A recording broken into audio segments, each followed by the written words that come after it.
Hello, ladies and gentlemen, and welcome to a new live stream with Mark Tech. I'm so glad we now have like a pretty consistent audience. So there's always something to react to in the chat, and obviously we're less than a week removed from the Apple event, so there's still a lot to talk about in general. This is a topic very near and dear to me. It's something that you don't get to talk a lot about when you cover Apple stuff. This is partially why I integrated some PlayStation stuff from the get-go into my channel. Not only do I like PlayStation and I engage a lot with that platform, both news-wise and with the actual, console and the games on there. But I actually like talking about gaming, so it's not like reduced to PlayStation. I do cover other gaming stuff on Twitter, though that has more to do with like my personal opinion rather than anything I would ever include on the channel. Like I tried some Starfield through their cloud service and stuff like that. But I don't want to share too many of those takes because then I'll be labeled as a Sony sheep or a Sony pony in addition to being an Apple sheep. But gaming on Apple, or to be more precise, on iPhones, iPads, Macs, to a degree maybe even Apple TVs, well, it can be a little bit of a niche topic unless we talk about like the mobile games, right? Your COD mobiles, your Genshin Impact, your Honkai Star Rails, obviously your Angry Birds, your Flappy Wings, or whatever that crazy addictive game was called all those years ago, right? It's not really console quality gaming, and console quality does not mean everything has the same quality as like God of War Ragnarok running at 30 FPS in fidelity mode or at 90 FPS in unlocked performance mode. We are talking with console quality gaming. We're talking about like AA to AAA games. We're talking about games with a decent graphical quality that, while sure it will scale down to whatever device you're actually running on, should have some sliders enabled, some settings turned on that make it pretty appealing visually, right? Obviously, smaller games like Stardew Valley, and I do mean smaller in terms of like technological complexity, can make their way to iOS, and you can actually find it, this specific game, now in Apple Arcade. But when we talk about like your Resident Evils, for example, or your Assassin's Creed, that's what we usually associate with consoles or a PC. Now, in fact, we don't even associate it with all consoles. Many of those games don't have native ports to the current generation of the Nintendo Switch.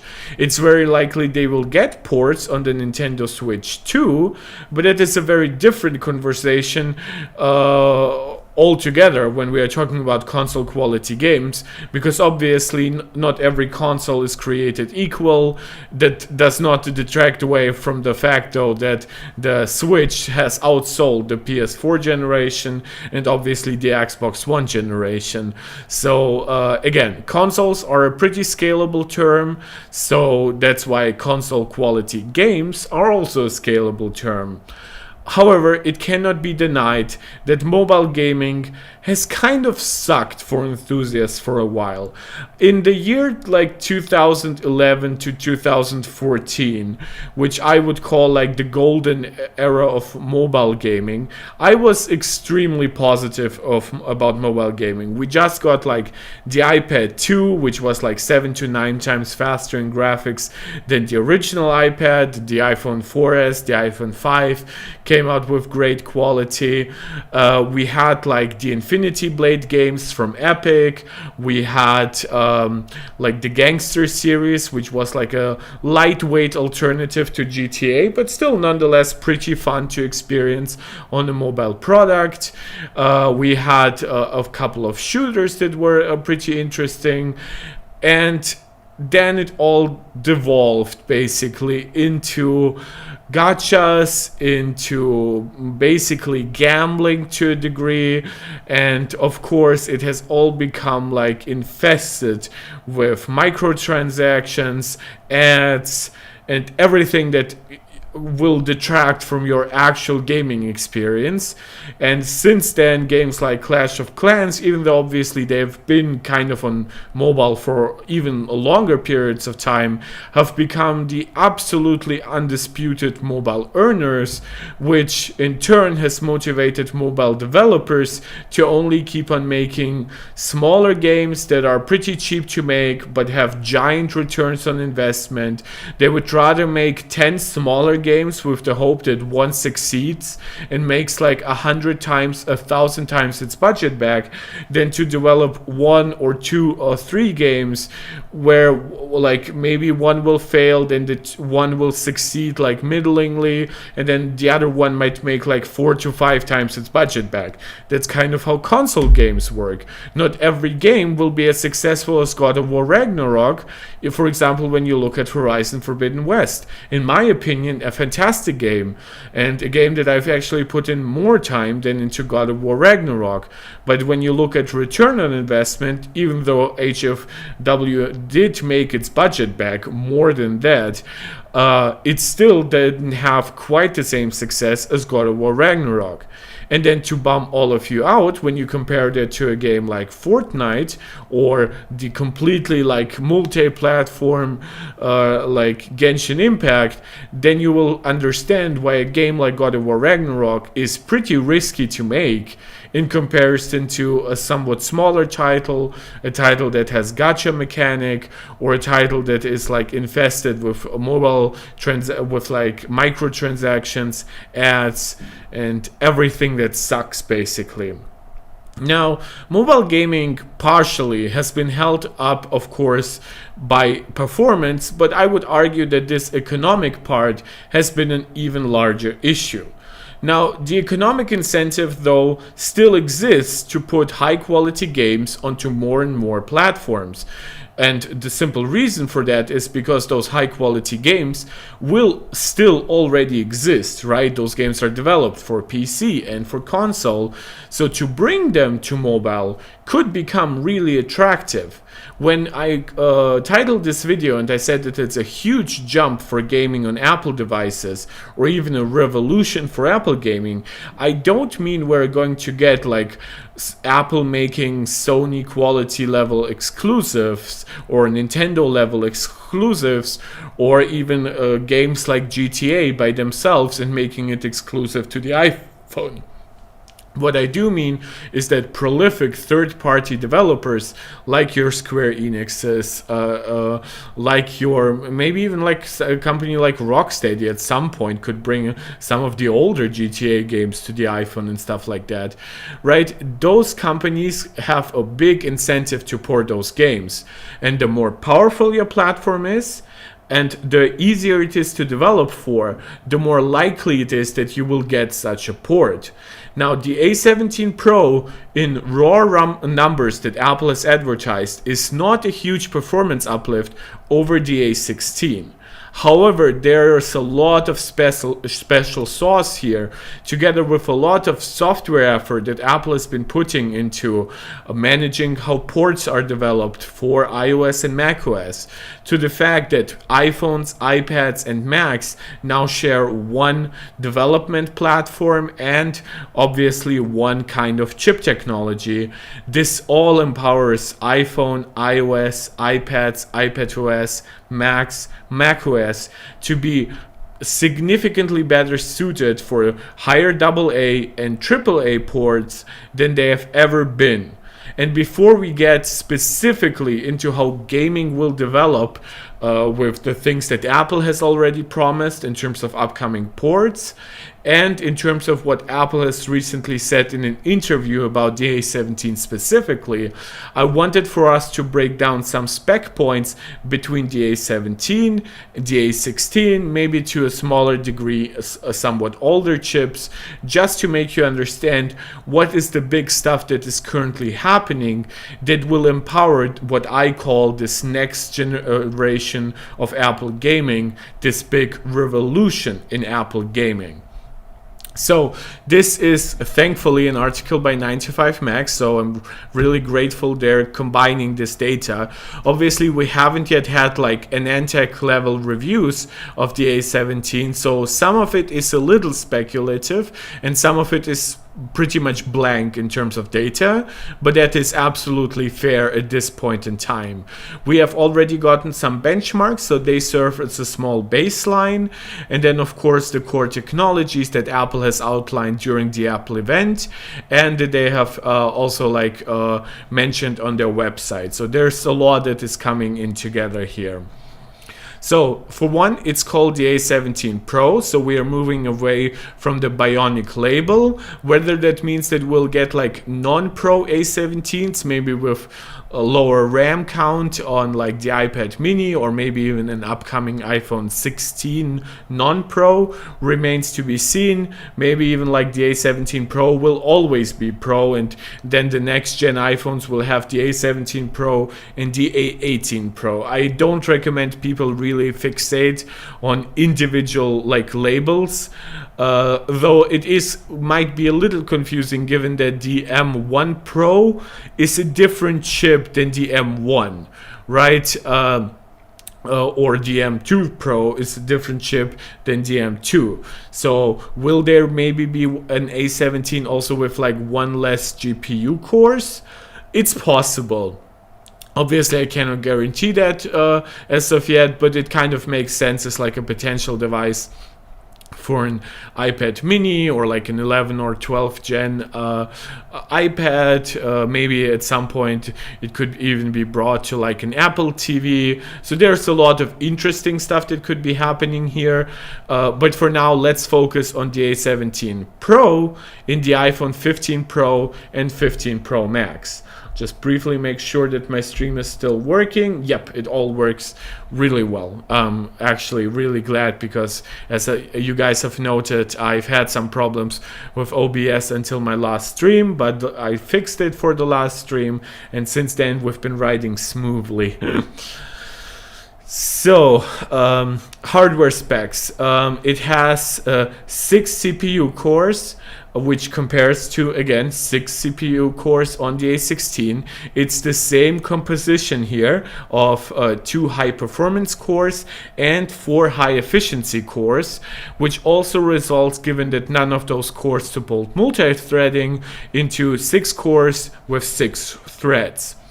The GPU core count goes up from 5 on the A16 to 6 on the A17. However, it should be noted that both for its CPU and its GPU, Apple has outlined that there are architectural changes. They've outlined definitely more of them for the GPU. The CPU seems to be mostly like a clock speed change, though I do trust Apple when they're talking about architectural changes, because usually Apple focuses their architectural changes on different stuff nowadays than raw performance. Performance is already so good, they kind of focus more on efficiency and how the individual parts on the system on a chip operate together. Right, for example, both the CPU and the GPU are capable of certain AI tasks, right? They can even work together with the neural engine to make certain tasks even faster. And those are kind of architectural changes that don't just magically drop from the sky. So that's kind of interesting. The neural engine remains at 16 cores, but is now over 2 times faster, moving up from 17 trillion operations per second to 35 trillion operations per second. This is kind of for one, it's hyper impressive by itself, but it is somewhat in line with how the industry is focusing a lot on not the CPU, not the GPU, but a lot of the additional capabilities of hardware to make sure that certain tasks are running far more efficiently and in many cases far faster, especially with a lower power usage, given some of the industrial usage that we see for like AI tasks, neural engine tasks, and stuff like that. This is why Nvidia is now valued at over $1 trillion. That's because they've put so much into like AI tasks, and to a lesser degree also in what they put into like ray tracing technology, which obviously also helps them with like companies like Disney, who will need like gigantic rendering farms to make a movie such as Elemental, for example. I watched it today. It was absolutely delightful. It was visually absolutely stunning. I kind of regretted not watching it at the theater while I was watching it at home. So yeah, there's definitely a lot that can be leveraged in modern chips outside of just your raw CPU or GPU performance. Memory is 8 gigabytes on the A17 Pro and 6 gigabytes on the A16, so that's 2 gigabytes more. However, it should be noted that this is still the same LPDDR5 with around 6400 mega transfers per second, not LPDDR5X or I believe LPDDR5T, which have over 8000 mega transfers per second of speed. It moves from 4 nanometers to 3 nanometers, so it has a much denser logic on the board, or on the die to be more precise, and it therefore has more transistors, going from 16 billion to 19 billion. I have not seen yet die size comparison. Given that we are talking about N3B, so the first generation of 3 nanometer, it's kind of interesting. Maybe the chips could be around the same size.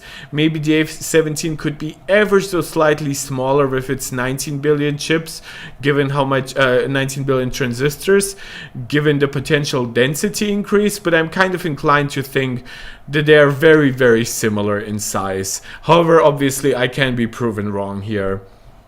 Now we do have, I could say preliminary tests, but it's pretty clear that those tests will pan out in the real world because they are done on pretty much real world iPhone 15 Pros.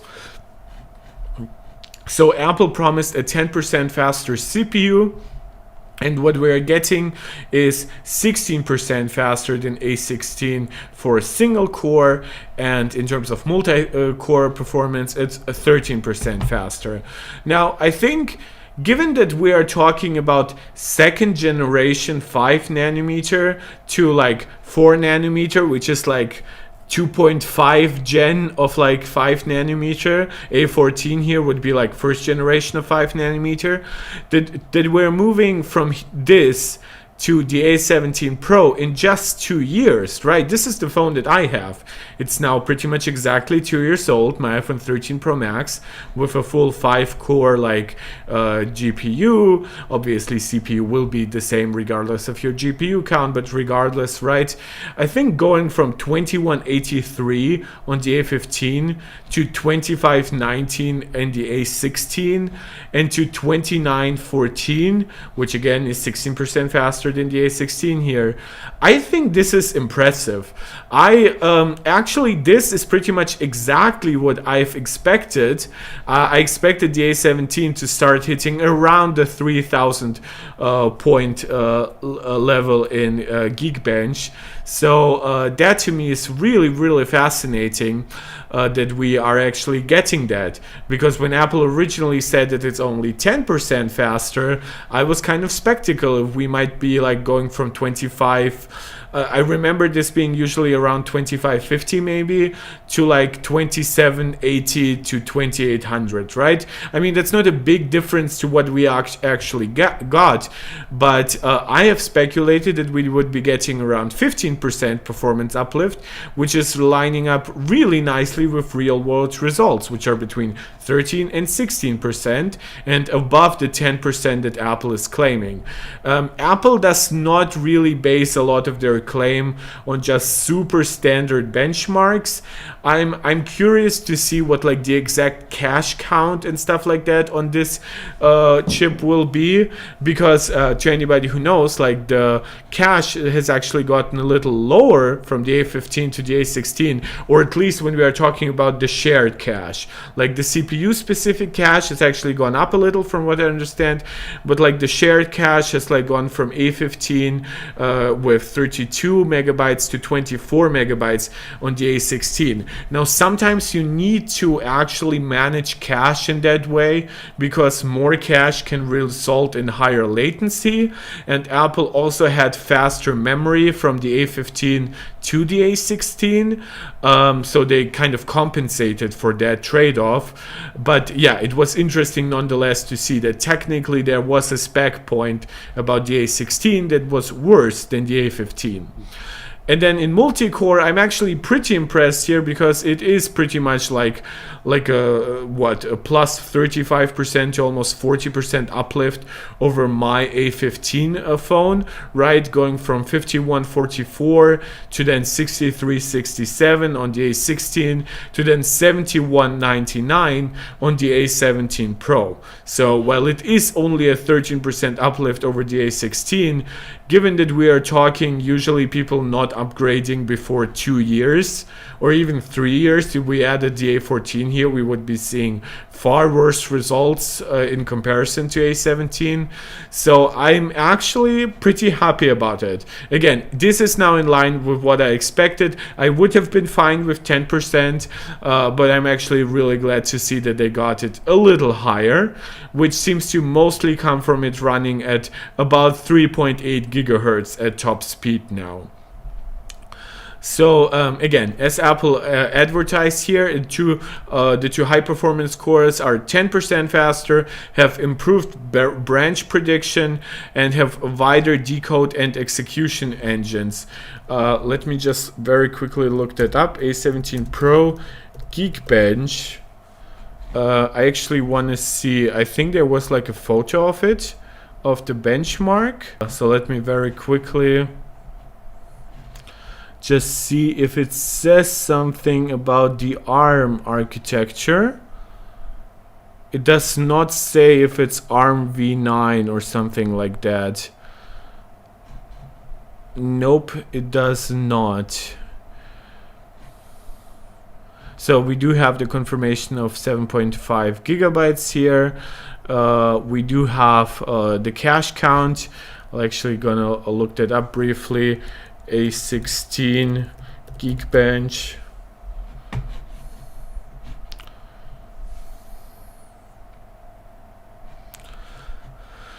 So this is up from 3.5 gigahertz to 3.78. We do not yet have compute scores. Do we not have like detailed breakdowns? Well, it is, to be more precise, it's up from 3460 megahertz. Wait, is this Geekbench? Which Geekbench is that? Geekbench 6 now available? Is that just the benchmark? Yeah, that's the benchmark. So you can download it. A16 L1 cache. Oh, it does say that here. Really? It's 250. Wait, what does it say here? Its L1 is 128 kilobytes times 1. Data cache is 64 kilobytes times 1. And L2 cache is 4 megabytes times 1. I actually don't know how Geekbench displays that stuff. And it, again, identifier, like there has to be like an image somewhere, right? Like, yeah, L1 cache is 192 kilobit instruction plus 128 kilobyte data. Wait, what?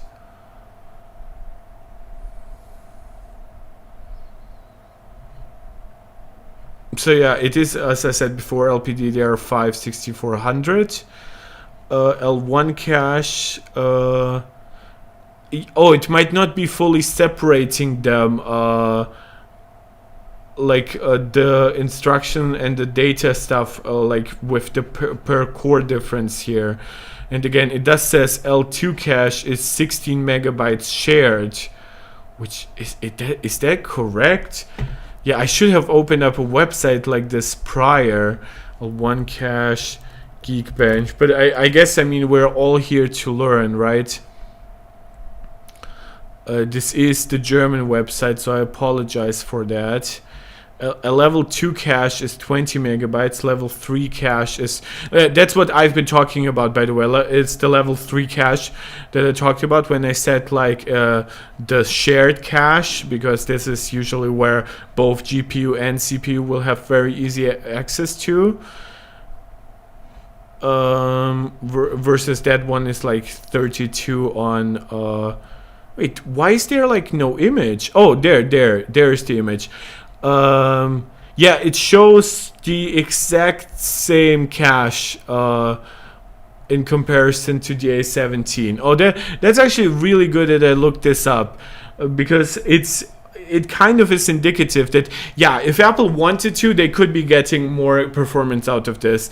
I actually am now inclined to believe that they really optimized this thing for efficiency and didn't want to sacrifice any potential latency stuff, and they didn't want to make the chip too big by adding a lot of cache, right? So we do have the same cache between L1 and L2 as it's outlined in Geekbench. So do we have A17 Pro L3 cache count in any way? Wait, why would they know that? Like 3.77 gigahertz, 16 neural cores. So the data here is mostly correct. They do have like compute unit and shader cores.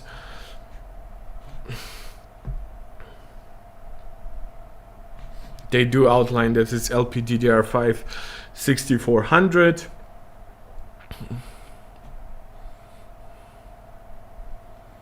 They do mention the exact same cache count versus the A16. This processor is manufactured in a modern production, increases the efficiency of the processor. So I assume this was going to say that it's on 3 nanometer. And they do outline that it's still ARM v8. I don't know if we can be sure about that. By the way, this is... wait, is this... wait, aren't those like Cinebench numbers usually? Oh, that's Geekbench 5. By the way, look, like I know some people will outline that for some how Apple's numbers aren't impressive, right? Because they're only a small uplift over what we had thus far with the A16. This is the 3950HX, and like this is the 12. I think this is an even better comparison because it's exactly the same performance basically. This is the 12900KS. Those are like separately chosen parts that are super highly, like basically non-bint, because they're as high quality as possible, which means that the highest clocking core will clock at 5.5 gigahertz, and it has the exact same performance. 2080 versus 2078 is functionally identical, and you get like exactly the same performance between 5.5 gigahertz and 3.77 gigahertz. This is insane. Now I fully understand obviously that, oh, well, it's a desktop chip, of course it's running at 5.5 gigahertz. Sure, and Apple likely wouldn't be able to clock this chip that high. But what happens if an M3 suddenly clocks at around 4 gigahertz, right? Now we are talking about a big, like 10% up from this is huge. Especially if Apple also decides to give like the M3 maybe disproportionately more cache to the A17, right? So it doesn't just scale with the high performance cores, but maybe has more cache per core, something like that. This would be huge.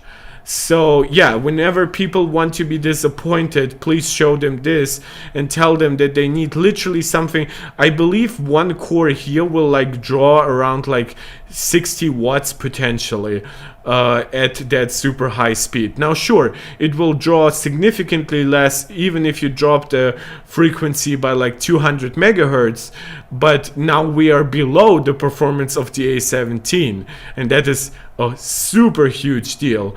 Some people want to like overplay like Cinebench tests. For one, Cinebench has not been regularly updated for Apple processors, and the other point is that Intel and AMD specifically task their engineers to deliver good Cinebench results because they know that a lot of YouTubers and benchmarkers use that. So, and Apple does not do that. They have no use case for Cinebench that is super legitimate. Like, I mean, sure, like Cinemark and stuff like that, like could be used on Apple Silicon, but it's such a small percentage of the Mac user base. So obviously it has no bearing on Apple optimizing it for A17. So this is why Geekbench is a much better result. Geekbench 6 actually is a better test. So that is also going to see interesting scaling. So this is Geekbench, yeah, 2914 versus 7200, basically the same core, the same cache counts. So yeah, it's very clear that Apple did not want to make that processor too gigantic because that would have added cost. So now I know more about the chip, and hopefully you now do as well. Paul Stahinsky, sorry, what were you gonna say, Paul? Also, thank you for joining the stream.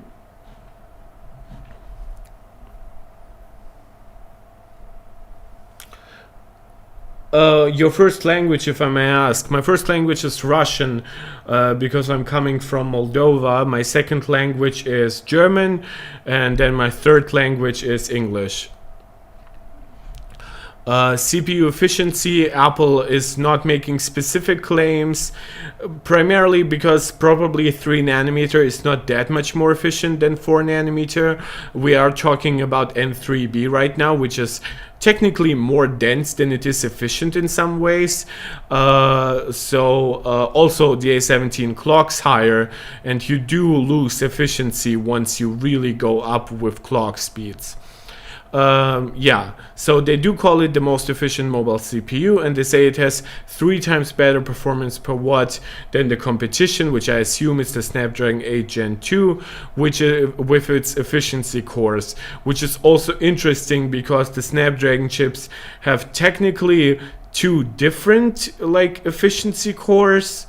Right, so they do have only 1 high performance core, since so they do have many more like or different core types basically in their SoC, so it's not clear to which one Apple is comparing it to. Maybe the really low power cores might have similar performance per watt, but then you won't be able to utilize them on the Snapdragon the way that you can utilize the efficiency cores on the A17.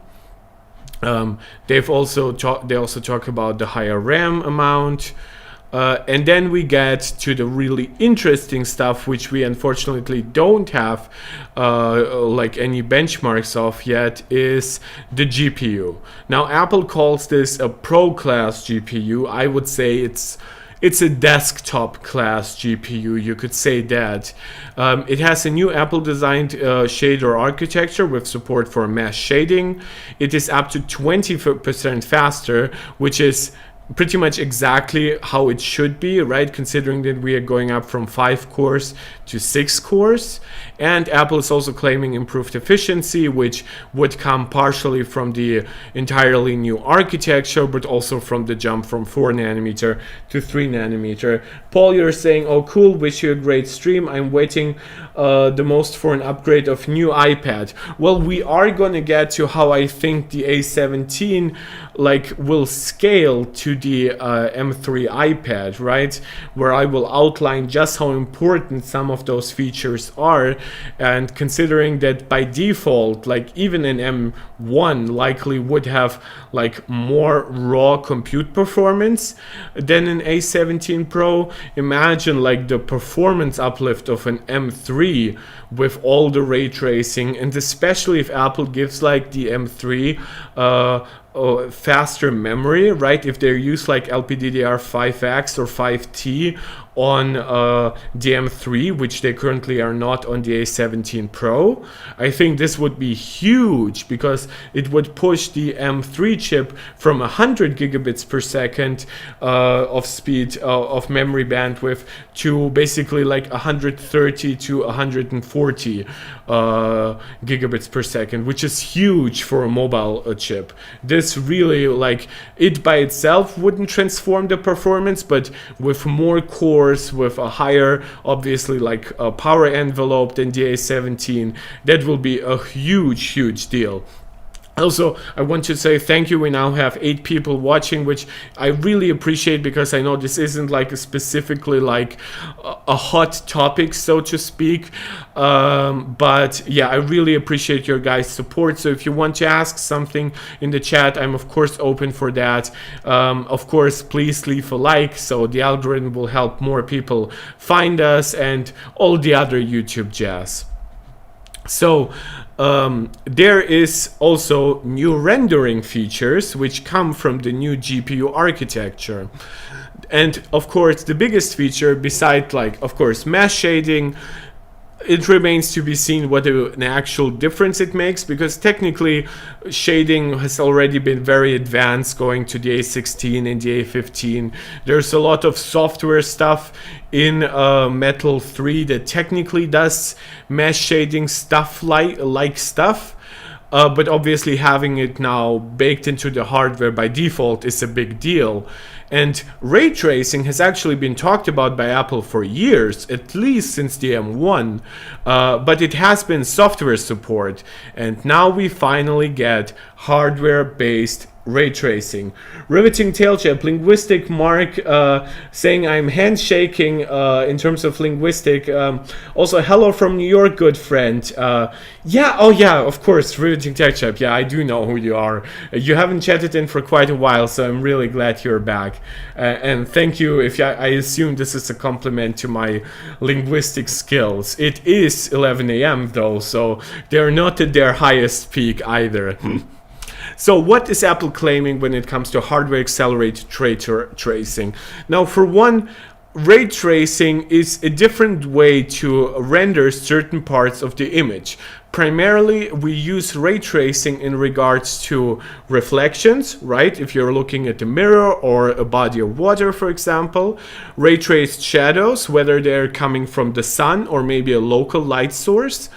Or ray trace global illumination and ambient occlusion. This is so much as to say that the light around you behaves really natural.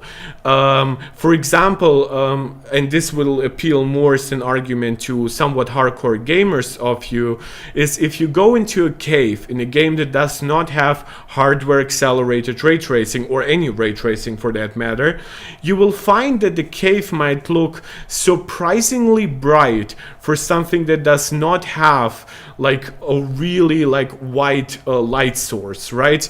Usually you might have like a torch, but that is a very local source of light. It should be pretty limited, and it should have a dramatic difference between how it illuminates something close by versus how it illuminates something that is much further away. Now, you can mimic that to a degree with non-ray trace technology. However, the accuracy will be far off. You cannot do like pixel precision when it comes to non-ray trace solutions, at least not without like gigantic penalties. And when it comes to bandwidth and chip utilization, at that point you're much better off just waiting for a chip that actually has native ray tracing. And then the fourth form of ray tracing is path tracing.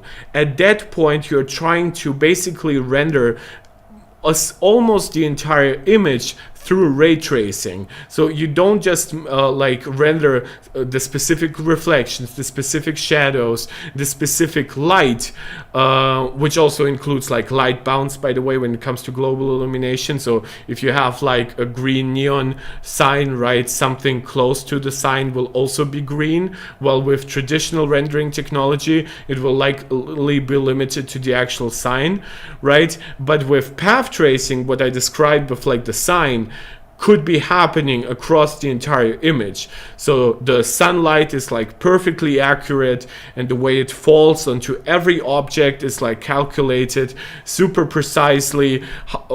Every shadow that's calculated there is super precise, and the actual object itself, which usually would be left to rasterization, which is the more traditional rendering technology, now is also basically derived from the data that you get from light getting somewhere and then bouncing back. So this is basically the magic of ray tracing, which is that if it tries to mimic like how our eyes work, but in reverse, right? In the real world, like light hits an object, and then that object reflects the light back to our eyes, and our eyes see that object. What ray tracing allows you to do is it does basically the opposite. It looks where you're looking at, then throws a ray basically at it, and then that ray is reflected. Which is and then of course it tries to account for all the other light sources around you, so it has to do a lot of computation, and you cannot simply force that on an old architecture. Now, I'm not hardware unboxed, I'm not Gamers Nexus. While I fully understand ray tracing, sometimes my explanations could have some problems from me simply not having the experience of often explaining it. So if you find any imperfections or any downright mistakes, please understand that this does not come from me being stupid. It might come from me misspeaking, or just me like losing a train of thought subconsciously while explaining something that I usually don't explain that much. So yeah, I hope to whoever listens, and maybe you do have some interest in ray tracing, now you'll maybe understand ray tracing a little better. Which was also riveting tail jab. This was also an exercise in linguistics for me, definitely. So now we get to the exact capabilities that ray tracing has on the A17. Now, because the A16 does not have hardware accelerated ray tracing, it can technically still run like an approximation of that through software. And that approximation can be basically perfect, right? It just is incredibly taxing on a GPU that is not designed for it. So how much faster is it? Well, we have a 20% raw improvements in performance, right? 5 cores to 6 cores, and I assume they have around the same clock speed. But we do have 4 times faster ray tracing. Now, that to me tells it that this is versus software-based ray tracing on the A16. So it's basically like around like 3.2, 3.3x faster than running it through software alone, and then it's 20% faster because the A17 Pro is by itself 20% faster in terms of raw compute than the A16.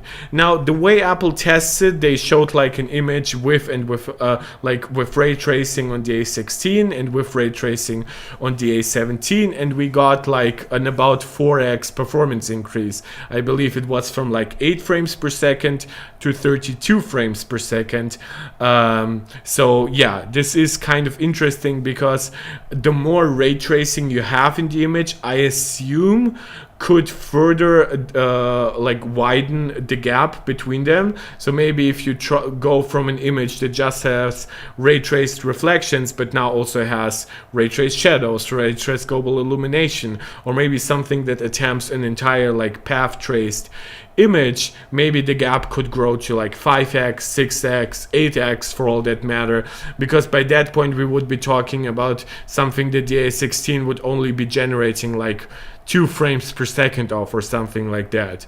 Path tracing, if you look for example at it being enabled in Cyberpunk, is incredibly taxing, and even at like 1080p it will even drive 4090 down to its knees. So yeah, I definitely don't expect that performance on the A17 Pro. Just the power consumption difference is way too big. So Capcom had shown Resident Evil 4 and Resident Evil Village. Now this is obviously not a spec point, but this is the first thing I would mention when it comes to the gaming revolution that awaits us, right?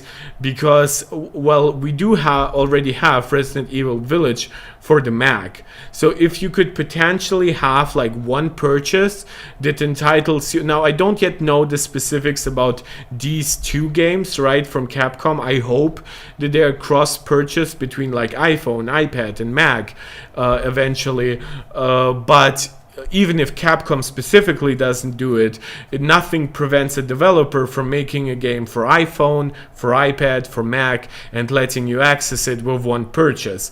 It kind of would line up also with what is like capable with Steam, right? You don't need to repurchase a game between like running it on the Steam Deck and running it on a Windows PC. There technically is the difference that the Steam Deck still would be running mostly the same code as the Windows thing, and it would be running it through a translation layer. However, there are some games that are specifically Linux optimized that do not ask you an extra charge from Steam. So you can download either the Linux or the Windows version at no extra cost. In fact, you can even do that sometimes with a game that also has a Mac version. You can then buy it on any platform you want. You can access it on any platform you want, which I believe applies to No Man's Sky. I believe if you bought No Man's Sky on Steam for PC, you can also buy it for Mac. Now, currently I am mostly a PS5 gamer, so this is why I'm not perfectly informed about like the purchasing like policies, but my experience will grow because I do plan on getting some of the announced games for iPhone, and then of course for iPad and stuff, and Mac as well. So we do have individual other capabilities like USB 3 support up to 10 gigabits per second. Now, interestingly, for external display support, apparently Apple advertises both the iPhone 15 and the 15 Pro as supporting 4K at 60. Kind of makes me wonder if they use like an atrociously low bitrate on the regular A16 for the on the regular it is the A16 chip, but it is like USB 2 speeds on the regular iPhone 15, because I know that with display stream compression and stuff like that, you can make 4K 60 look good over 10 gigabits. But yeah, it's interesting. Maybe I did get some of the information wrong, but this was the last impression that I got here. So it is 20 times faster than USB 2 speeds. And the other point has obviously nothing to do with gaming, or not much with gaming, but we now do have dedicated engines for ProRes, for just driving the Pro display, and AV1 decoders. It's interesting, we do not have AV1 encoders, so we wouldn't be recording AV1 on like through the camera app, for example, unless there might be like an AV1 encoder. But yeah, this is just for like super efficient video playback on YouTube and stuff like that. It is not designed to to like let you stream on AV1, which kind of makes me think if we potentially could get like an AV1 encoder on the M1 chip, right? Because obviously this is where some people will stream from, and AV1 is better than H.264 for streaming. Apple says it should improve the video streaming experience on iPhone 15 Pro. Yeah, but it's not like streaming upload. It's more. It goes back to like stuff like YouTube. So yeah, this is a very nice breakdown here from 95Mac, and they also have a benchmark here that an Apple executive had with IGN. It was actually a trio of Apple executives. So they do talk about the A17 chip. And they do have here Jeremy Sandmel, Apple Senior Director of GPU Software, kind of an important guy for this one. Tim Millett, VP of Platform Architecture, which obviously at that point he would also be like responsible for how the A17 will scale to other products. And Kyan Drans, who is the VP of Worldwide iPhone Product Marketing. That's nothing atypical. Apple usually has a marketing guy along with the execs. I would prefer that they don't, but sometimes highly technical people will like let something slip that don't belong into something that is still designed to be like a marketing exercise. Again, in the interview, Millett emphasized that Apple's goal isn't necessarily to compete directly with specific consoles like PS5 or Xbox Series S. Instead, its focus is on building a platform and tools that appeal directly to game developers. Millett is which one? It's the VP of Platform Architecture. Yeah, makes sense that he would be talking about the platform as a whole. He's saying, I think we're focused on the developers, which is always really smart. That's what helped the PS4 like make up on somewhat disappointing PS3 sales. It was very developer focused. So it's not in direct competition with consoles, but it has more to do with like just making a convenient to understand point, right? And this is what I've also tried to say in the beginning, which is console quality gaming does not mean that you get like the performance of the PS5 on the A17 Pro, though there are some tricks here that it might not always be that far off to maybe like an Xbox Series S than you would expect. They also talked about iPhone 15 Pro potentially overheating. Now, the disappointing thing to me is that Apple did not specifically mention improvements to the raw cooling capabilities of the iPhone 15 Pro. They did talk about the way that the aluminum and the titanium are integrated with each other helps with stuff like heat dissipation, magnetic radio frequency transparency, stuff like that. However, they did not like outline that it could be like moving up from 5 watts to like 7.5 watts or something like that, or how that will impact sustained performance. What they do cover here has instead to do with like software optimization. So because they have all those developer tools that developers can obviously optimize specifically for the iPhone, so it like doesn't overheat. And of course there will be some like clock speed management directly from the SoC, so it by itself will prevent overheating. But obviously any kind of like sudden performance loss could result in a less stable game or less visually appealing game, so Apple would prefer that developers optimize it. So what they're saying, they do a lot of on the SoC side to prevent stuff like overheating, and on the software side, which obviously the SoC has like a ton of like ways to measure the temperature and stuff like that, and then the software obviously will like slightly drop the speed there, maybe remove some kind of background tasks or anything else.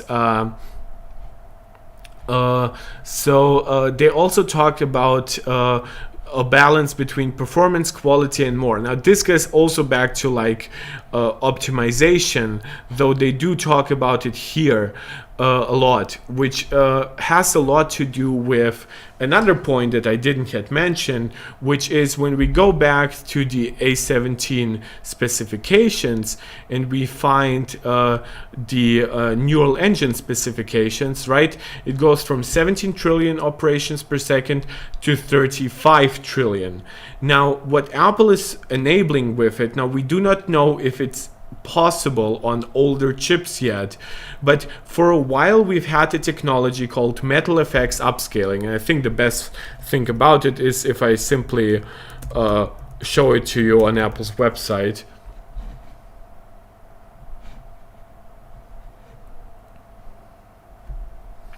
Now this is a developer thing here. Well, it is highly technical. Do they have like an easier explanations? It's all for developers. Okay, now I obviously the core idea about MetalFX, it's similar to FSR, and now it's actually similar to DLSS, which is your game runs at a low resolution than what you would usually target, right? Like on console you would or want to target 4K or at least like 1440p.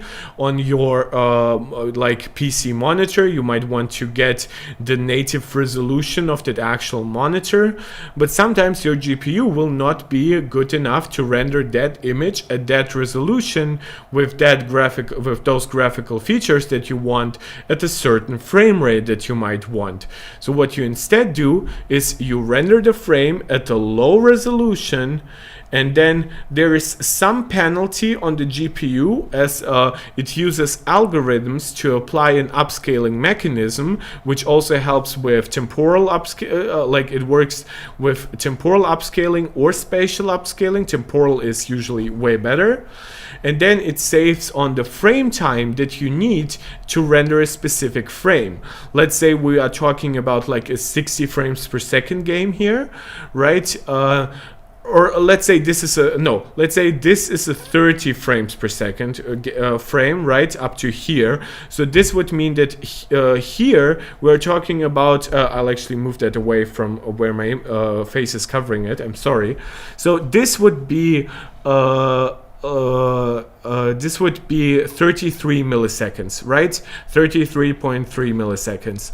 So, but what if we wanted to get that down to 16.6? So we could be running the game at 60 FPS. Again, the lower your frame time, the higher your frames per second. Makes sense. I mean, it is frames per second.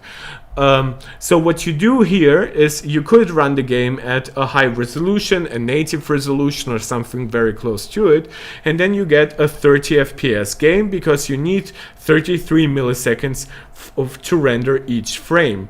Now what if you run the game at like less than half the native resolution? It should be said that compute does not always scale natively with resolution. Sometimes some effects will have certain fixed costs, but let's ignore that. Let's just say this is like a third lower resolution in real life. So you render that low resolution and then you apply a little bit of magic, and that magic is called MetalFX. Now MetalFX can work through pre-programmed algorithms, which is currently how FSR2 works. So it does not use any specific hardware, it uses the same shaders that you already use for rendering the image.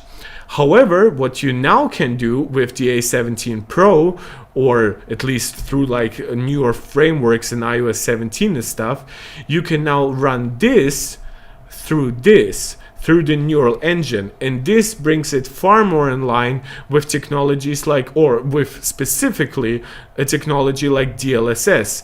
DLSS2, to be more precise, has been using NVIDIA's AI cores that they put on every GPU, And what you do is you run it at a lower resolution, and then you use those specific AI cores to upscale that image. This is now possible on the A17 Pro. I don't know if the performance penalty here, again, as I've showed here, there is a performance penalty to the upscaling, right? So if we are running this through the neural engine, maybe it would be so large that we would be getting back to the quality, to the render time of the like high resolution image. However, the faster the neural engine that you have, now that you can run it on the neural engine, you can get it down to what maybe you see here, maybe even lower. I don't yet know how like software-based upscaling will compare to AI hardware-based upscaling through MetalFX. So this is pretty interesting. It's pretty technical, but it is definitely worth understanding, I think, for everyone who's really curious in where Apple is. Now, Intel also has like XeSS, which does a similar thing with like an equivalent to their neural engine, and obviously Nvidia has been the pioneer in this regard. But for example, Apple is now technically ahead of AMD. AMD does not use AI cores specifically, or even like the AI integrated shaders of their main GPU for upscaling. They do have algorithms that just require whatever GPU cores you already have. This is why it works on much older generations of hardware. They don't have any kind of native AI acceleration. Now, this was hyper technical, but this is basically another bullet that Apple now has in their gun when it comes to making games really shine. So the way they talk about it is this: the display itself has a really amazing scaling technology built in. Yeah, Apple does have great like scaling for also like the screen itself. For one, the screen is not like a hyper like native resolution that would work that well right off the box with like either 1080p or 1440p, because it's technically somewhere in between when you look at the Pro Max. And then they obviously have a lot of technology when it comes to anti-aliasing and stuff like that to make text look good.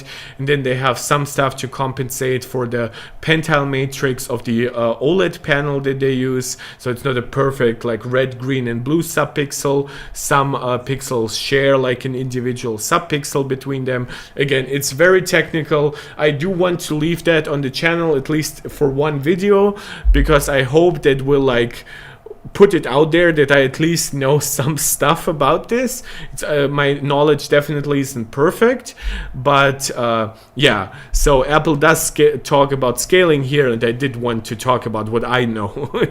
So the GPU can do scaling as well. With features like ray tracing and mesh shading and this really advanced compute architecture, the developer has access to all of these algorithms to figure out what's the best balance of compute and quality and performance and frame rate. Yeah, performance and frame rate are not technically identical, because you could have like a good like average frame rate, but then you could have like very low frame rate consistency, which is what we would usually associate with performance. And sometimes you can even generate some fake frames like what DLSS 3 does and FSR 3 does, but those frames do not actually lower input latency. In fact, they sometimes increase it, and that is not higher performance by how we usually measure the impact of higher frames. And resolution, so they do balance quite a lot. Obviously, compute and quality.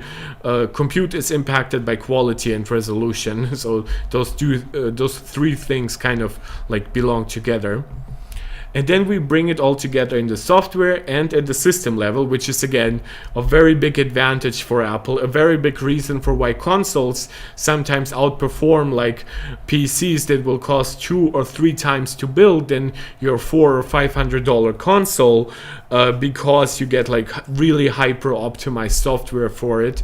And especially in the case of like the PS5 or the Nintendo Switch, you even have like very different low-level graphics APIs APIs than what you have on the PC. Xbox, for example, shares the DirectX 12 API with PC, and the Switch technically can accept Vulkan, but like usually developers will try to write really like close to the metal with like a PlayStation specific or a Nintendo specific graphics API, and in Apple's case that graphics API is called Metal.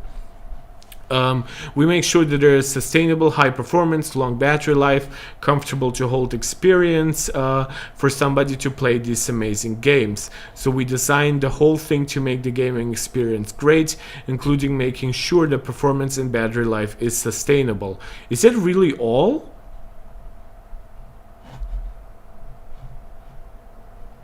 Oh my god, they do have so much crap on the website. Oh no, it's not that long.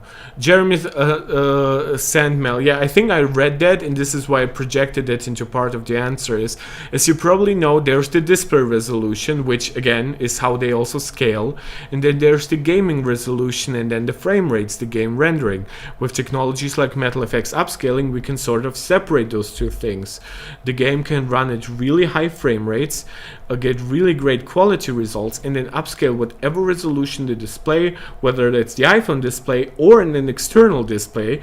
So by the way, I know there were some fears about like the USB-C port on the iPhone being non-standard or like even highly proprietary. That apparently is not the case whatsoever, and apparently stuff like storage support, well, granted with the limitations of the Files app, and external display support will all be running pretty well. Also, the USB-C port now goes up from like 0.7 watts to 4.5 watts of charge output, so that will be far better to even potentially charge a second iPhone.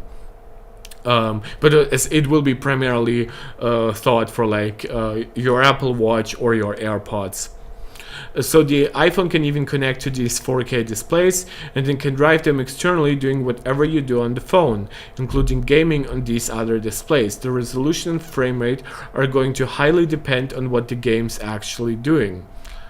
Yeah, so they do not go very much into like the specific technologies, and I do think we've covered already much of the interesting stuff here, because we obviously like, well, we went from like what 9to5 Mac deemed important, and we went over to how I understand those technologies to work specifically, which is obviously I think kind of why you guys are here. You would obviously be watching somebody else if you wanted to know about this from somebody else.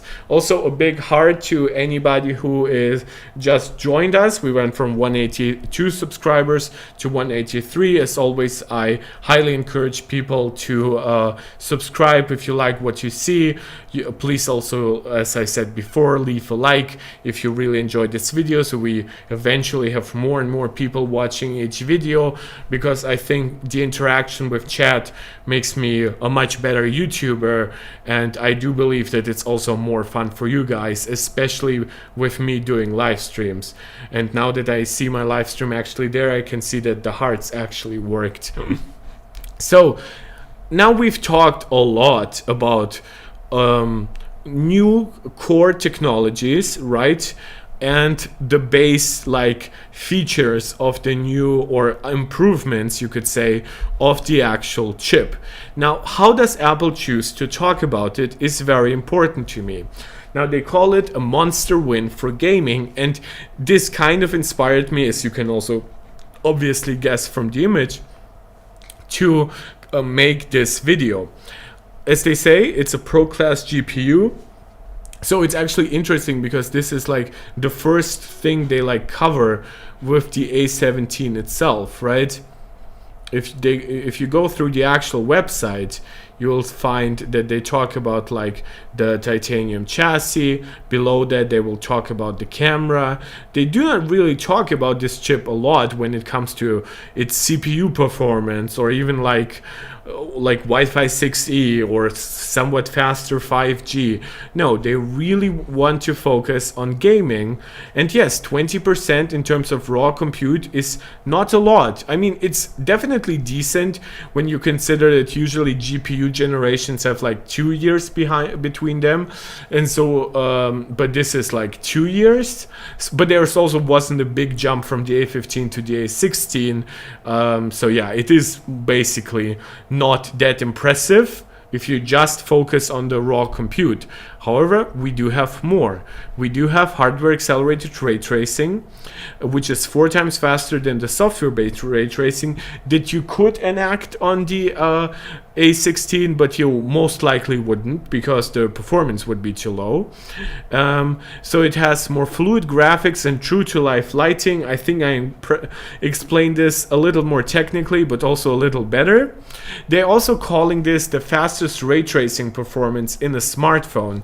Now, what's interesting about that is that we technically do have ray tracing support in like the latest GPUs in the SoCs on Android devices. Like Samsung specifically like partnered up with AMD before that, but obviously now it's all Snapdragon currently, before Samsung eventually moves back to Exynos because they're fucking insane.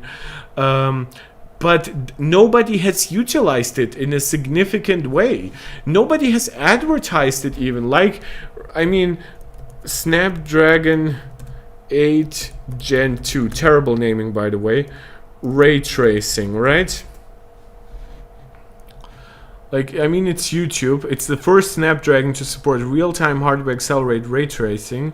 Like, it's like you can go through like third-party websites. And here, like, there's like an appeal to developers from Qualcomm. Like, obviously, this isn't like a very exciting way to cover this, but yes, they do have like ray tracing on. Which ray tracing would that even be? What? Huh? Is that supposed to be reflections or global illumination? It does not, like, it looks different, but one doesn't look like just better than the other. And this is also the problem if you're using like benchmarks and stuff like that and highly internal stuff to advertise it. Did I mention something about there's an Unreal Engine meta here? Oh yeah, there will actually be some interesting stuff if we get some UE5 like based benchmark. That would actually be really dope. And we do not really have an equivalent to Metal on Android that is like it is Vulkan that they're trying to really make work, but I don't know. There's like a lot of benchmarks will like even make you go back to OpenGL, right? And OpenGL obviously has long stopped being updating, but it is enough for a lot of like lower demanding games, which many mobile games are, even if they're technically pretty big by mobile standards. But yeah, sometimes OpenGL will drastically overperform Vulkan, which in similar regard, DirectX can often outperform Vulkan on PC, even though technically it's worse. It just so happens to be that Vulkan is really not that well maintained, unfortunately, from the Kronos group, which is like the open standards group behind this. But Apple has Metal, and Apple does not have any fallbacks here. So unlike on Android, where you either make it an OpenGL game if it's like old tech, or you make it Vulkan because it's technically newer and you're used to it, right? With Apple and on PC, you either make it DirectX or you make it Vulkan. Well, technically, you can also do it OpenGL, but whenever we are talking about like AA or like AAA, especially AAA games, OpenGL is just not enough for that. But on Apple, you now only have Metal. Similarly to how Apple completely depreciated 32-bit support, Apple has depreciated support for OpenGL. What Apple does have is now a translation tool for DirectX. And I believe it also does something with Vulkan, but it's mostly DirectX, right? So this is the Apple game porting toolkit. Now, this is not something that Apple really advertises to regular people. So this is on Apple's developer website. So, but what does it do, right? It allows you to bring modern and high-end games to Mac and iPad with the powerful features of Metal and Apple Silicon. So,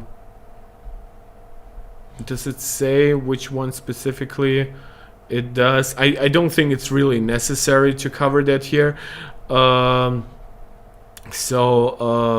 Game porting Is tool now faster than ever. This year, Yeah, new game we don't actually need the audio. They usually bring the text, don't they? Okay. Apple Game Porting Toolkit. Does it do Vulkan or yeah, the compatibility with games programs that use the Vulkan API and with later transforms API like OpenGL. Full implementation. Okay, so it is DirectX 12 primarily for, but it also supports like older tech to like even like DirectX 9, which is pretty insane.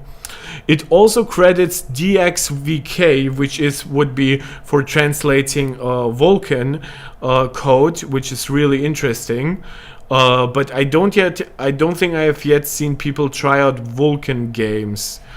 Does it say? Because you do have like Molten VK, which is a translation layer, which is a translation tool to bring like Vulkan based code to something that is now being written in Metal by basically translating the shaders and stuff like that. Yeah, so it seems like it mentions DirectX and Vulkan. So, however, if it actually works with Vulkan-based games right now is not clear. It's definitely more DirectX like tuned because Apple has specifically talked about it being designed for DirectX. Now, why am I mentioning so many of those tools and stuff like that? Because it is getting highly technical. It can be highly confusing as well. I apologize for that. But apparently you guys like the highly technical stuff. We now have 184 subscribers. So if whoever is enjoying this super nerdy conversation, I'm so grateful to you guys. Never expected to pick up any subscribers during a stream like that. But yeah, I kind of do understand if I attract some of you nerds over there, because that's how I am. I also get like really excited about this technology. So the reason why I wanted to just mention all of it and the way I compared it to like the Snapdragon 8 Gen 2 is everything that you run on an iPhone and an iPad in terms of modern games is Metal. There is no adherence to like open standards like OpenGL or Vulkan that could potentially hold back Apple from implementing like technologies that might be not yet there in Vulkan, and it won't also force Apple to work on something that they don't really care about, just to make it work really well on their own devices. Because like it or not, for now iOS and iPadOS are a walled garden. They are designed to work the way Apple designs them to work. So everything works through Metal, which also of course means that Metal now has good ray tracing support and MetalFX upscaling. This is so you now understand where like the MetalFX, what the Metal does in the name, and X is just for effects most of the time used. And I do think that they wanted to like differentiate themselves from like FSR in terms of naming by having DX. Now the GPU works together with the neural engine to produce high-resolution graphics while using much less power. Now that is an interesting way to market upscaling, because technically that is true. You can also see that on like NVIDIA GPUs. If you really use a much lower resolution and then use upscaling, you will usually not reach the same power usage as you would when you are running something at an extremely high resolution, even though the output resolution is actually the same. So it's interesting that Apple is marketing it that way, because I assume you would probably like run the games at like 480p to 540p to maybe sometimes 720p, and then upscale them to whatever like 1080p like image you would want. This is kind of my assumption. It is interesting how that will behave, because AI based solutions definitely appear to be better at working with much lower resolutions, unlike AMD's FSR, which, as I said, is like an pre-done algorithm-based solution, which if you go below rendering resolution of like 1080p, but certainly below 720p, it gets really hard to upscale in a convincing way. If you want to know how it is done poorly, please look at Starfield, which, if you are using a low internal resolution and then upscaling through FSR, it works like shit. While if you install a mod to work with put DLSS into the game, because currently there is no official way to run DLSS in the game, though soon there will be a patch, it looks far better. Like DLSS is nowadays is far better, and DLSS has technologies that even this currently does not have. Like DLSS 3.5 has like an improved AI based denoiser, so there's a ton of cool stuff that Apple has yet to catch up to. Apple does not have frame doubling technologies, but granted, frame doubling does not have as much of an impact on smartphones, because usually you want to frame double once you are already above 60 FPS, though of course iPhones do support 120, but just the extra power usage would not be worth it. Well, if you are at 30 FPS, your image quality at frame doubling to 60 FPS will be complete garbage, unfortunately, because that would be pretty cool for like the next gen Switch as well. But for now, it seems like Apple primarily is giving us a competitor to DLSS 2, or at this point it's like DLSS 2.5 or 2.6. Then they're giving us an alternative to like DLSS 3 or 3.5, though 3.5 and 3 are very different. 20% faster GPU, 10% faster CPU, we've all covered that already. 4 times faster ray tracing, 2 times faster neural engine. If you're coming from the A14 chip, which is actually a really valid comparison. I know some people will like ask, well, this is a 3-year difference. It's not even a 2-year difference. Why are we comparing? Why were we saying it is 70% faster, right? What is like, how relevant is the comparison to a 3-year-old chip? Now, to all the nerds out there, you will understand that the iPhone 12 Pro has the A14 chip. And what is the A14 chip? Bingo. It's the first chip by Apple built on 5 nanometer, and it's built on the first generation of 5 nanometer, and 5 to be more precise, simply called. Now we are comparing N5, or the first generation of 5 nanometer, to now the first generation of 3 nanometer, N3B. So this is a really valid comparison, because this also informs like what claims we usually got when talking about 3 nanometer TSMC efficiency improvement, yes, because I do believe that they have like a comparison point they're mentioning here. So of course 3 nanometer will evolve with like N3 next year, and then N3P like the year after. But like, do they provide like a comparison point to this? Yeah, I believe they do.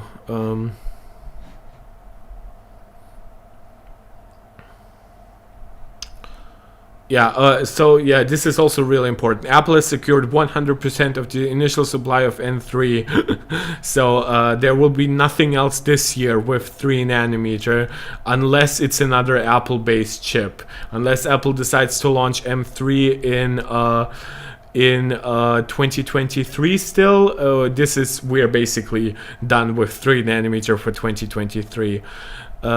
So compared to its 5 nanometer node, which TSMC launched in 2020, the MegaFab claims that its N3 process, again we are comparing first gen 5 nanometer to first gen 3 nanometer, offers 60 to 70% higher logic density. We will know about that a little more once we have the exact die size, and 15% higher performance while consuming 30 to 35% less power. So yeah, this is really interesting because Apple obviously now has second generation 5 nanometer on the A15 chip, and they have 4 nanometer, which is technically a little better than N5P, on the A16. But now we are comparing it to N3 here versus the first generation A14.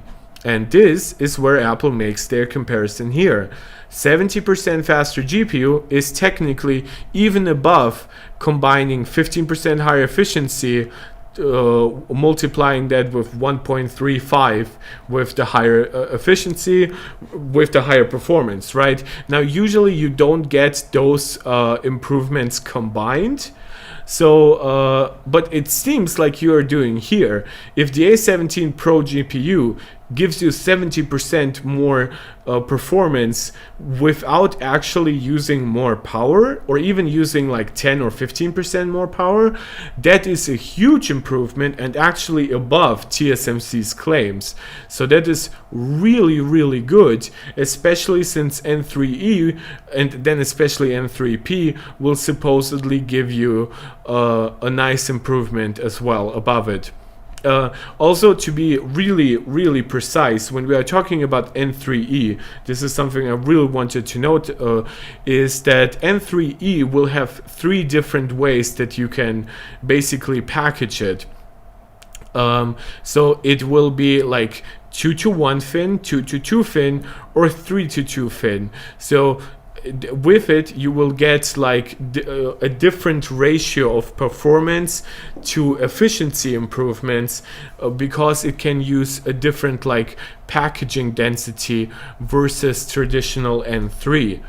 Now, I will not be making any claims here. I'm still very unknowledgeable about how exactly N3E will exactly be used in like the A18 chip next year, or if Apple will make the M3 chip on N3E or still N3B, or if they decide to use N3E, if they will base it on N3E 2 to 1 fin, 2 to 2 fin, or 3 to 2 fin.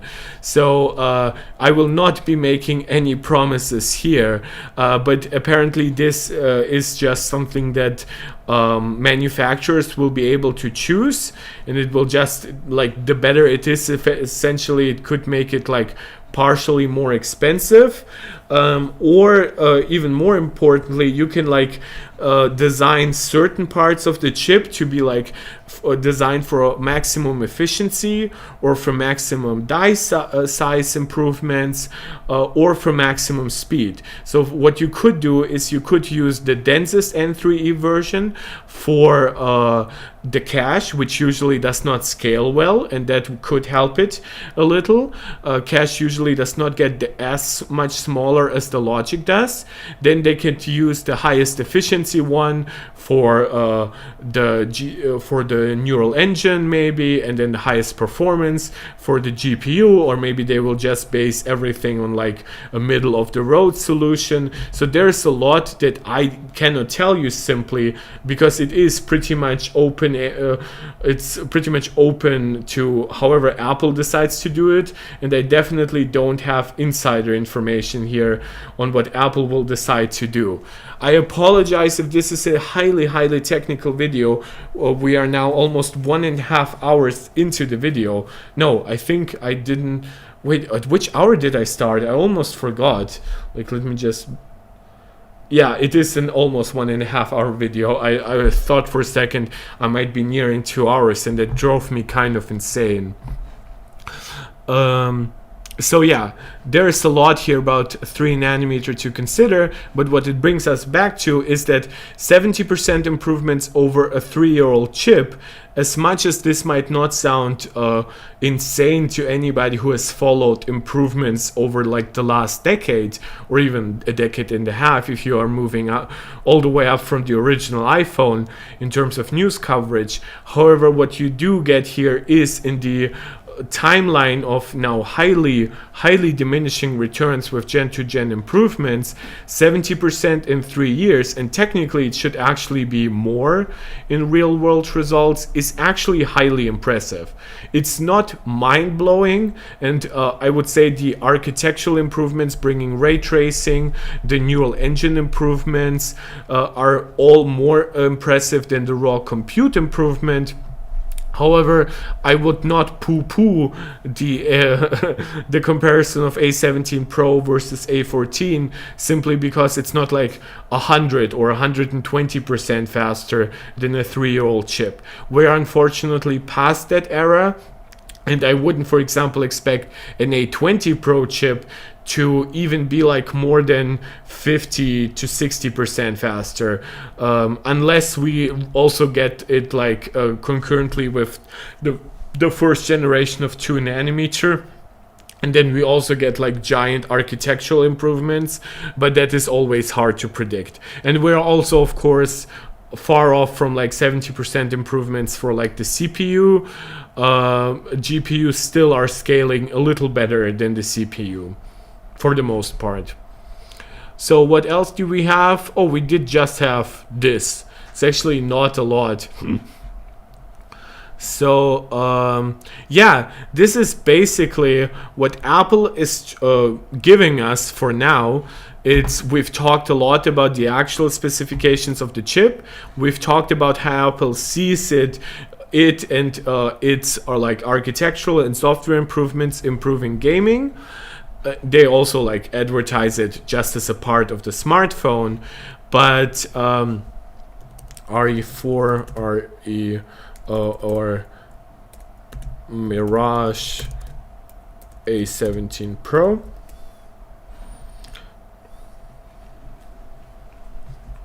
This is from Polygon, because obviously Polygon is a gaming site. I usually don't frequent Polygon that much, but I think this is as good a place as any to just bring up the point that I want to make, which is that there are some high quality games coming to the iPhone that nobody expected. And if you look at like games coverage from channels, for example, like Spawnwave, you will see those guys being really surprised that those games are coming not even to the iPad, not to the M1 or M2, but to now like an A chip on the iPhone. So that's really impressive. So the games that Apple outlined are Resident Evil Village, which is Resident Evil 8 to be more precise, then the Resident Evil 4 remake, which came out this year. Obviously it's already been available on other consoles and stuff like that, but we're also getting a slightly older game, Kojima Productions' Death Stranding. I do not want to pronounce his first name with H, because somehow I am very afraid of mispronouncing it, even though it's not really complicated. Hideo Kojima. Kojima-san. I'll just call him Kojima-san.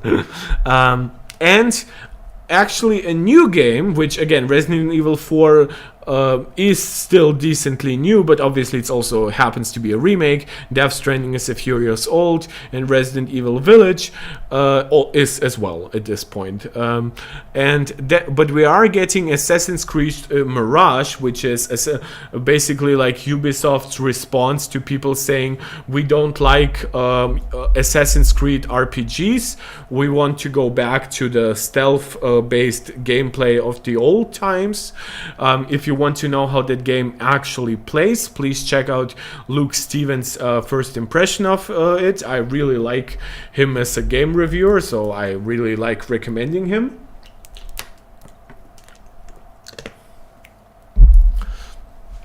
and there will be support for ray tracing. However, we did not yet hear how much ray tracing will actually be in these specific titles. Now, RE, the RE engine running the Resident Evil games definitely does support ray tracing, so they could bring it to those games, but those games are really like taxing, even on like something like the PS5. So I'm not quite sure, but I'm actually really like hopeful that if those games will support hardware-based ray tracing, then they will also start supporting it on like the next wave of M3 based iPad Pros and MacBooks and Macs in general. They've also talked about like Ubisoft's The Division Resurgence, upcoming free-to-play spin-off of the franchise, and Hoyoverse, Honkai Star Rail, and Genshin Impact, which those games they've explicitly shown to support now ray tracing. So they will bring the console versions of RE Village and this year's Resident Evil 4 to iPhone 15 Pro. And yeah, this is still coming this year, but then Ubisoft's Assassin's Creed Mirage is coming next year, and those games will also support like external controllers, for example, a DualSense. Now, this was a lot, and I do not want to end here, because I did promise you guys a gaming revolution, and I honestly cannot fully show it to you yet. You understand? Now, obviously, during the event, I'm not going to play any videos from the event, because I do not know how particular Apple is about banning any kind of display of their own like video content. But what I would like to talk about is how we are gonna experience that gaming revolution. Now, Apple, I think this is actually a good thing to leave on while we're talking about this. Gaming on mobile, as I've said in the introduction of this video, by the way, I thought about making like a scripted opener to this, but there was so much in my head. I really wanted to make this as a stream. So if somebody really wants to get through the entire stream, I really welcome you as like a lifelong fan, just by honor at this point, even if you don't choose to watch me later on. But these games are like the first step of the revolution, and we have already had a history of somewhat more demanding games, somewhat more modern games coming to the Mac in recent years. The amount of M1 and later M2 Macs has grown so fast that they've become a somewhat attractive market to target when it comes to newer, more demanding games. Death Stranding by itself was originally shown for Macs. Then there are some smaller games like Stray that have come to the Mac. But when it comes to iPhone and iPad, obviously, for example, you cannot put those games on Steam and then let them run on iPhone and iPad. Not for now. We might get like site loading in the spring in Europe, but obviously America is an even bigger market financially, even though it has less people, fewer people. I think that's grammatically correct. But or at least North America as a whole is bigger than Europe financially for gaming and stuff like that. But what is interesting here, that bringing things to the App Store will be, in my opinion, an actually big part of it. Because currently, if you make something for the Mac, now a lot of it is on the App Store. I'm definitely not like criticizing also developers for maybe wanting to pay a lower cut on Steam or something like that. But if you bring something to the App Store and it's available as a universal purchase on iPhone, iPad, and Mac, if it just natively supports all your frameworks between all those devices, again, iPhone, iPad, and Mac, maybe later the Apple TV, the revolution here is the simplicity of access, right? for people who might not want to use Steam at all, who might not want to do dual purchases between the Mac App Store and the iOS App Store. Now, not every game will obviously come as a universal purchase between all platforms, but I do assume that this will be part of it. For developers, it will be far easier than trying to target any kind of old Intel Macs. Like, if for them M1 and M2 were not big enough, now they will be able to target A17 Pro and potential upcoming M3 iPads and stuff like that.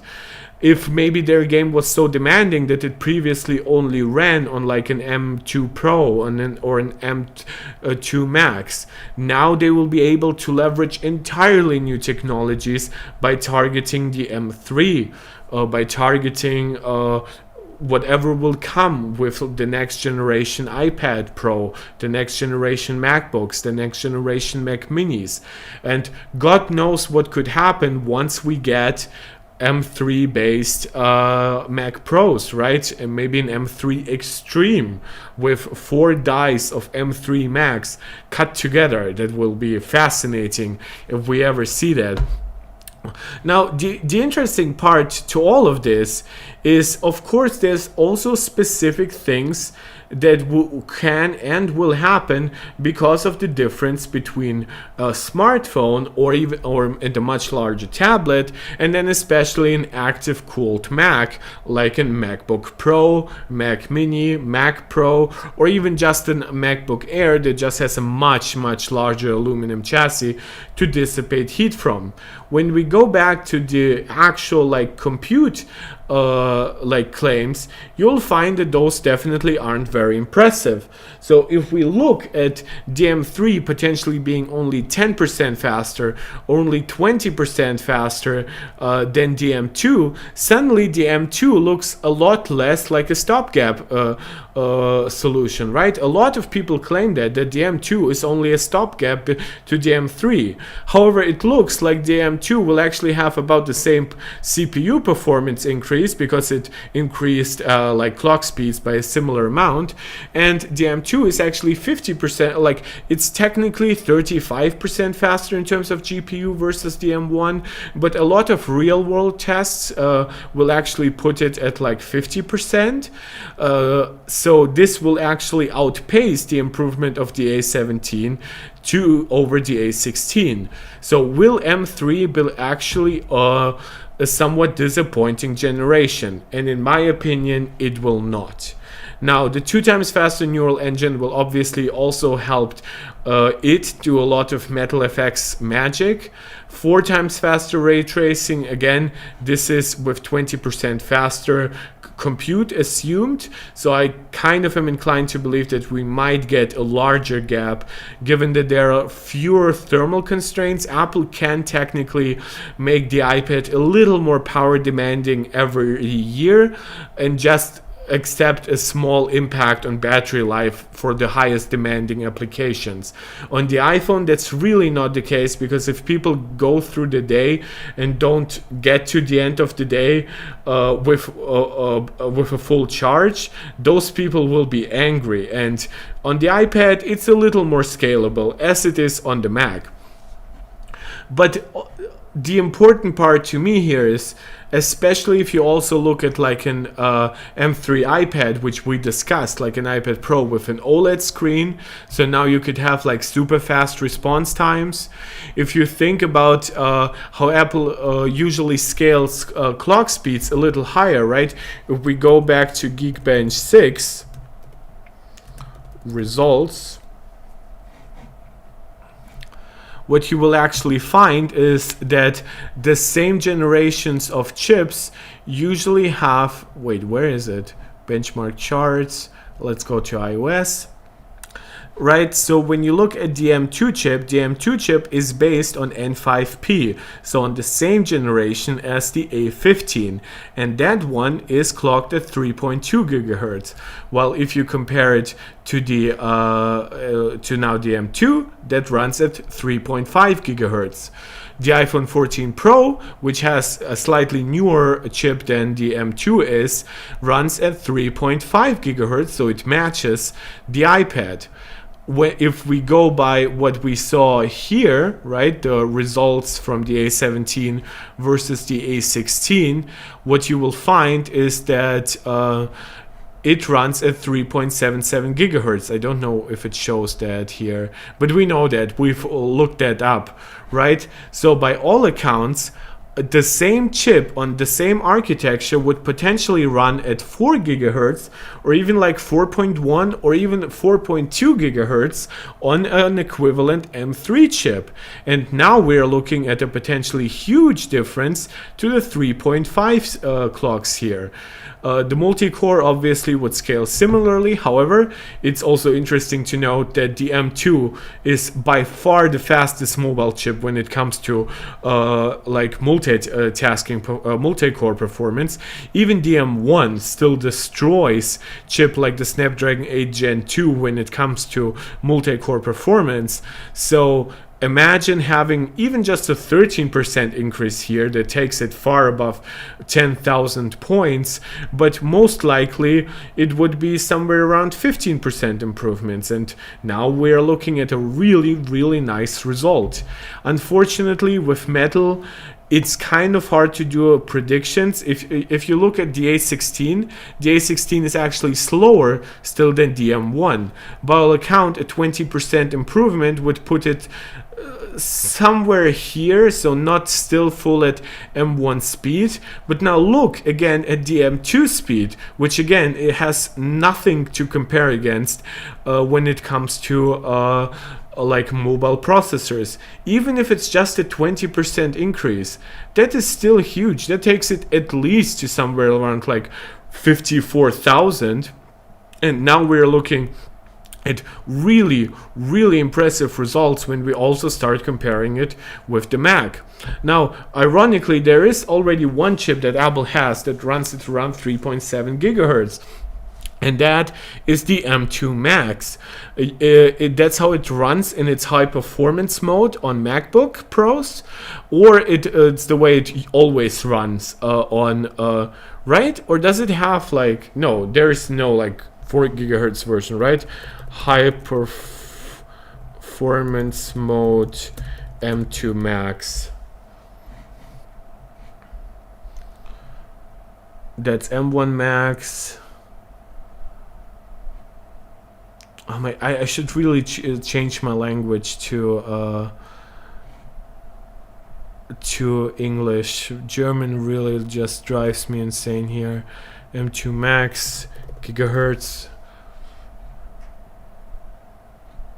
Another new feature is the single core turbo of up to 3.69 gigahertz in the M2 Max and 3.504 in the M2 Pro. Is that in the high performance mode? The new high power, oh, it's high power mode. Doesn't seem to clock at 3.7 gigahertz. It probably depends a little bit on like the exact thermal environment that you have, and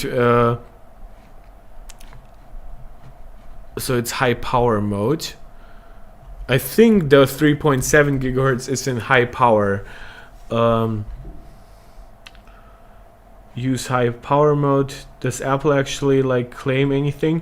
But it only runs at 3.5 gigahertz compared to a MacBook Pro 3.7 gigahertz in high power mode. Yes, it does. So that's really cool because not only does the M2 basically, because again, the M2 Max and the M2 Ultra do have the same cores as the A15, and the A15 ran at 3.2 gigahertz. Then the base M2 ran at 3.5 gigahertz, as we also see here. But now we also have an M2 Max at 3.7 gigahertz. So if we compare that to the A17 Pro, which again is 2 generations newer than the A15, and it runs at 3.787, or let's even say 3.8 gigahertz. By the same logic, if we like even do the same megahertz increases, which obviously are a smaller percentage difference because we do have a higher star difference, but let's say it goes from 3.77 to almost 4.1 gigahertz, and then it goes from because it can also get another 200 megahertz in like the max chips in high power mode or always in desktop, that will make it run close to 4.3 gigahertz.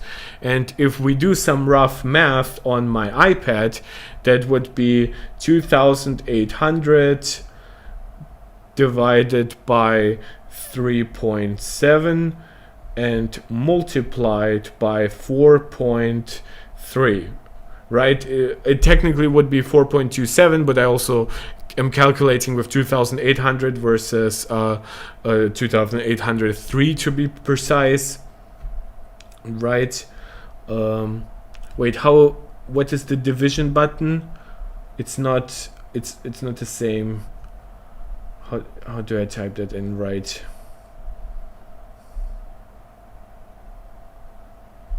No, my iPad trackpad refuses to work. Okay, then this is the division button, I think, on mobile.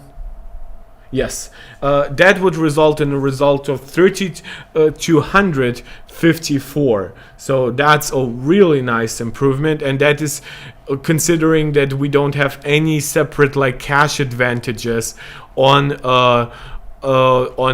M series chips versus what we have on the A series of, well, with this one to be more precise, with the A17 Pro. So now we obviously do have some insane metal results. So again, if we go to like the base level chips, right, M1 and then M2, by the way, this is why I sometimes say you can get close to like 50% improvements depending on which chip you test exactly, but yeah, 35% is definitely what you can always get basically. So even a 20% improvement here, however, that will not be the case. The M2 is based on the A15. The 20% improvement is versus the A16. Now, unfortunately, if we actually look at iPhone benchmarks again and go to Metal, you will find that the A16 is only like 10% faster than the A15. The core architecture is basically the same, but you at least get that extra 10%, on which on top of that you then get another 20%, which is like 1.32 times the performance. So if we actually calculate that for the M2, going back to that, right, benchmark charts, Mac benchmarks, what's like the highest M2 base M2 score that we can get? Wait, where's M2? Here, let's say it's around 45,500. Yes, that makes, I think, a lot of sense, right? So we would calculate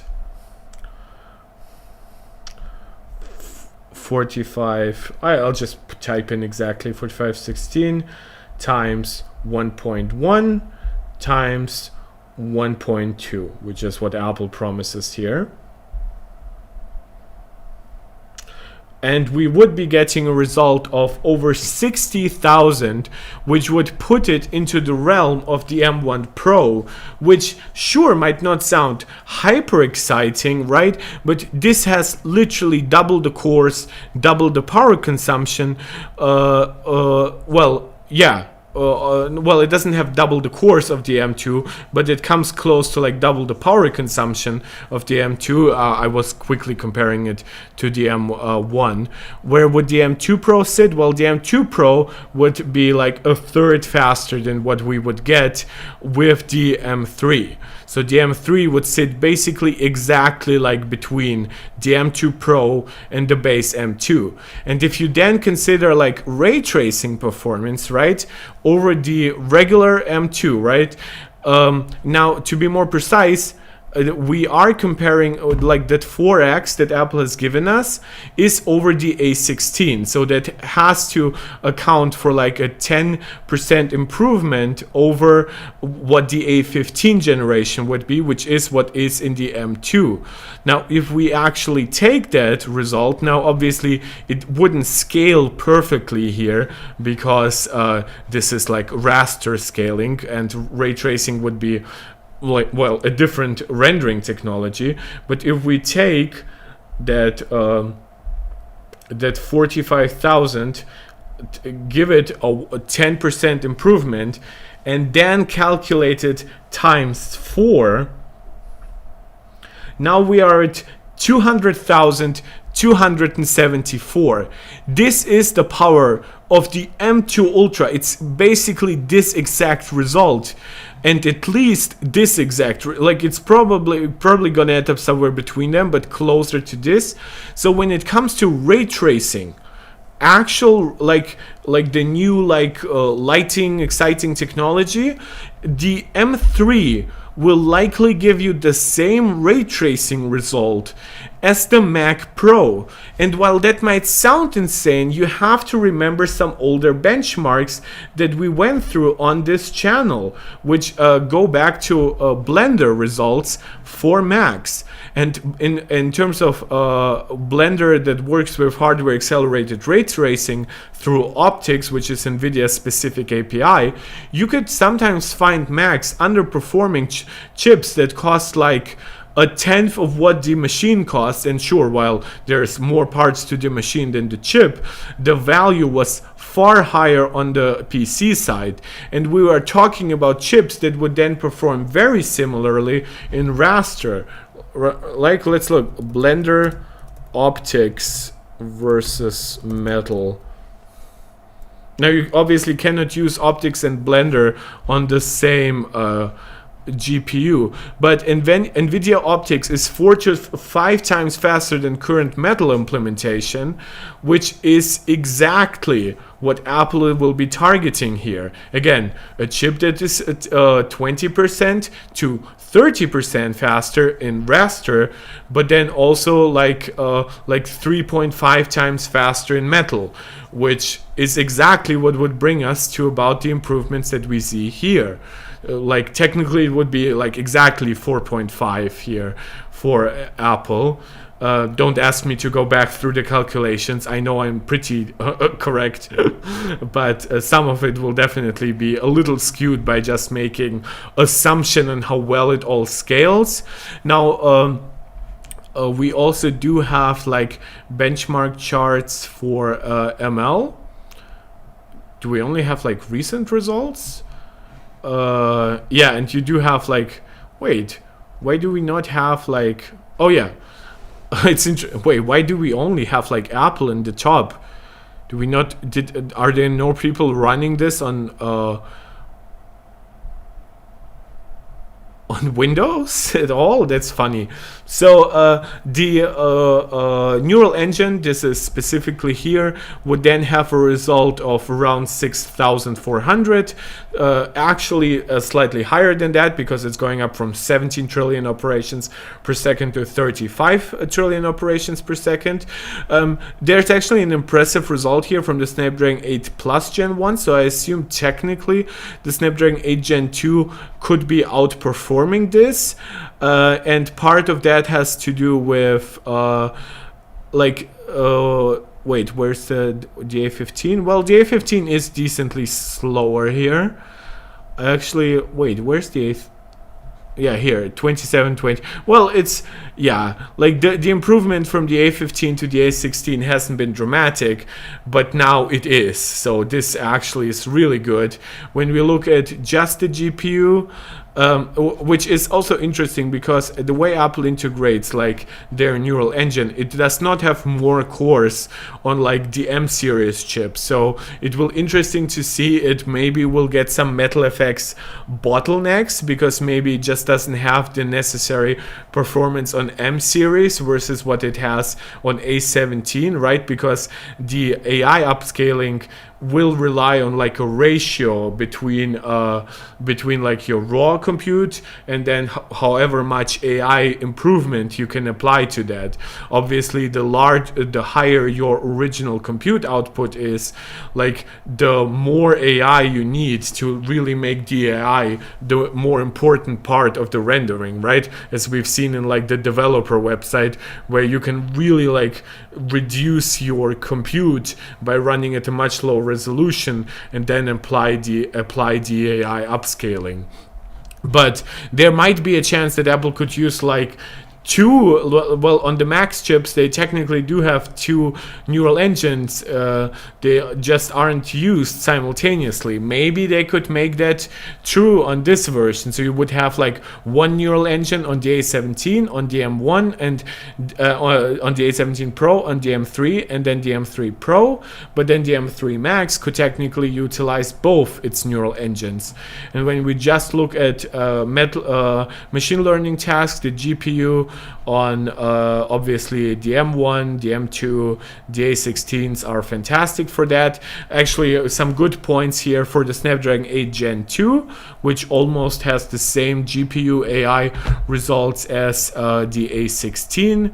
And then in terms of CPU, it's actually kind of funny how far off that is, where again, this is how I said that Apple does apply certain architectural changes to their CPU that some people will not always notice.